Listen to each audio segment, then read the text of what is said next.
All right, hello, welcome back to 10 Minutes of Astrology. My name is Shay, your favorite astrologer on the internet, and today we are going to be talking about Mars in Libra in 2032. So remember, I have housekeeping notes in the comments if you would like to go to the link that will take you to my astrology predictions playlist to 2046, where I have all of the planets that I discuss here, minus this, Mars, because that's what we're talking about here, already have previous videos in the timeline that they're going to occur. If you want to check that out, I also have my eBay shop posted in there where I sell 4-leaf clover bookmarks similar to this, but in, not as good of condition because they're handmade by me and um, I don't have enough Virgo in my chart to perfect things, so they're my handmade, so it means they're my quality, but they're from me. I will send them to you. But that bookmark in particular, I am giving away when I hit 5,000 subscribers. I'm going to go ahead and hop in. Mars is the planet of action, war, determination, and work ethic and war. In Libra, this is opposite its home placement in Aries. So Aries is the ruler of Mars. In Libra, this is imbalance. So Libra represents the scales of justice, which also means that it can be the scales of injustice and imbalance. Usually Libra I consider more of the lawyer type because they can always argue anything. They can take both sides and no sides, and they're going to be how do I, because I am biased against all signs, let's be real. And to me, Libras are the ones that think that they're better than everyone, but aren't actually. Like, yes, they're pretty and they're poised, but they're also standoffish because they won't fully invest into the relationships that they find themselves in. Like, they'll tell you that they're committed, but they're not. Now, they aren't nearly the cheaters that Scorpios are, but they are always on the fence about everything. It is an air sign, which means that they rule mentality. So, with Mars being here, it is trying to balance your relationships, balance your thought processes, and it usually ends up becoming very imbalanced. They aren't very good decision makers. Mars is very decisive, especially in its home placement in Aries. And Libra is the antithesis of that. It cannot make a decision, and an indecision is still a decision, Libras. So that's where we are here. Now, one of the first aspects that this makes is a square to Uranus in Cancer at 1 degree. Now, Uranus is retrograde, and during this Mars transit, it will go back into Gemini, where at the very end, it will trine in Gemini at 29 degrees. But this square, in the meantime, at 1 degree, is now, I do have a Uranus video. I don't really talk about it being in Cancer, though, because it's going to be very emotionally difficult. It is emotional shocks is really what this boils down to. And Mars in Libra, which is already not being able to make a decision and going back, and it's actively going back and forth, does not jive with the fact that there are a lot of people who need this emotional stability right now, that need something that is decisive and it is basically there for them, because Uranus and Cancer is going to be, people will randomly just start crying out of nowhere from something they thought about from 20 years ago, because Cancer is very nostalgic. So this is not a good alignment for how you think about things, how you act on those thoughts, and it is directly against this emotional chaos, because Mars and Libra cannot handle random popping off of emotions.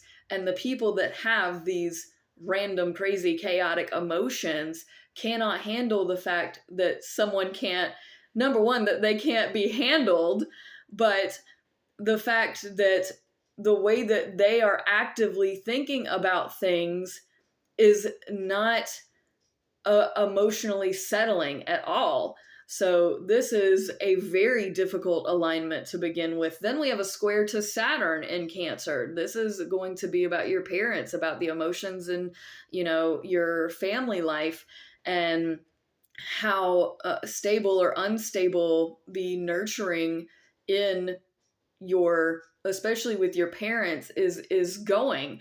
And because you can't make an active decision and you go back and forth and you're steady trying to balance out all of these different activities, and Saturn is just in the corner crying with mom. So, good. This is really hard. This is emotionally very difficult because everything in Cancer is processing the trauma from Gemini, from everything that just came out of Gemini. And Mars in Libra is like, I don't know how to. And so if you do, you might be doing it wrong according to the people that have the water dominant stuff. And if you do it right, you may not be recognized for actually doing something correct and going through that action. So even if you do act upon it, you're not going to get the praise that you think you're going to get from this. And that's going to be mentally difficult, because if you're actively trying, you're not going to be recognized. And then if you don't try at all, it's going to be recognized that you're not making an effort at all. So I was raised to make a decision either way, you're wrong.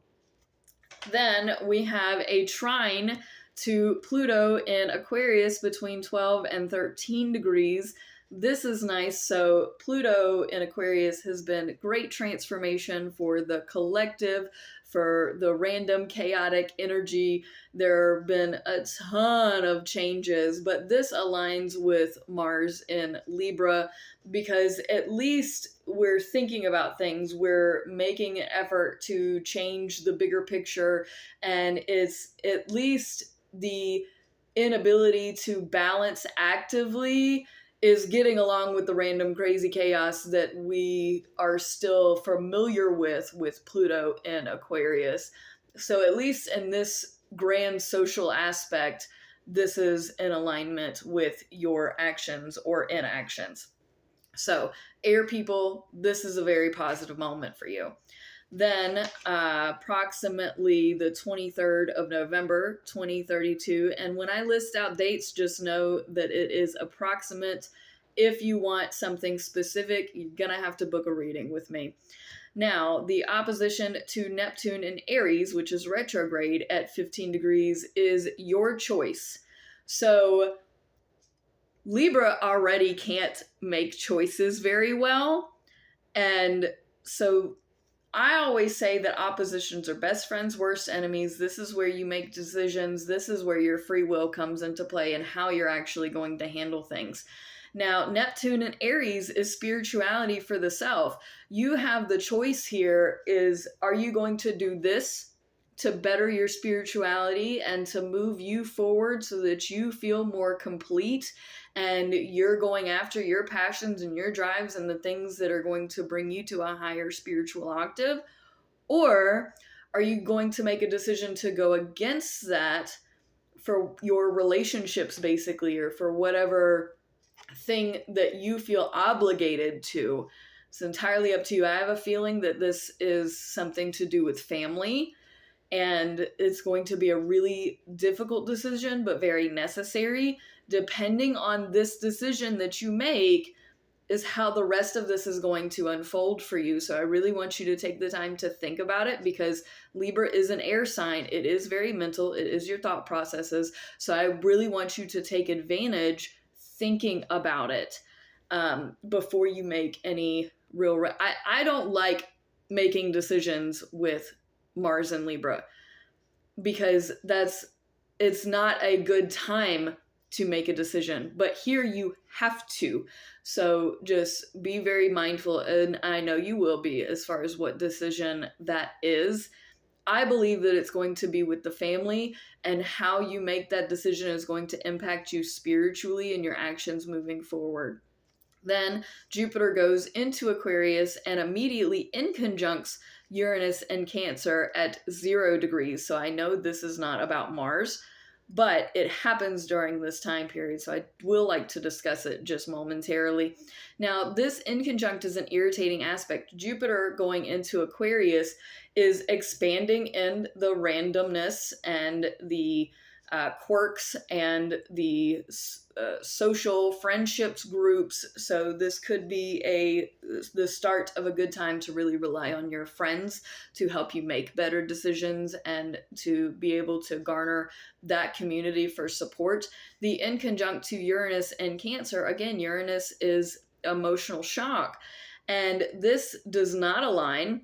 This is very irritating because as you're leaning on your friends and expanding your friendships, expanding your social group, this could be a shock to your emotion. Maybe you do have too many friends, right? And maybe you are leaning on too many people, or maybe all of these people are giving you conflicting information that makes you very emotional. 0 degrees is the most difficult degree to be in. So this is a very hard alignment as far as you may be taking on too much information.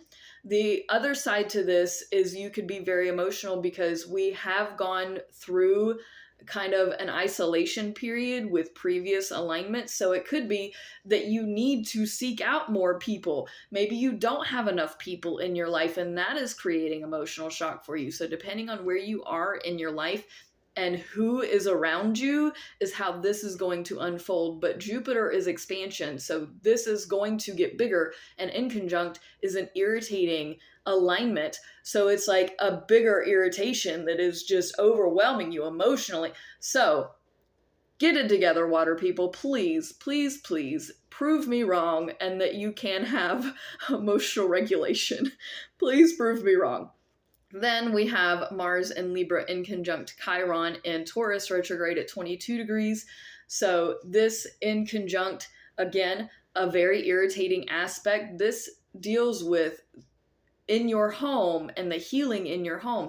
So if you've had your parents move in recently, or if you've had family members or parental figures coming into your home, or if you're going into their homes, it could be what you're doing actively or what they're doing actively, and the indecisions, the active indecisions are not aligning with the health of your home and the healing of your home and your values and the things that matter to you.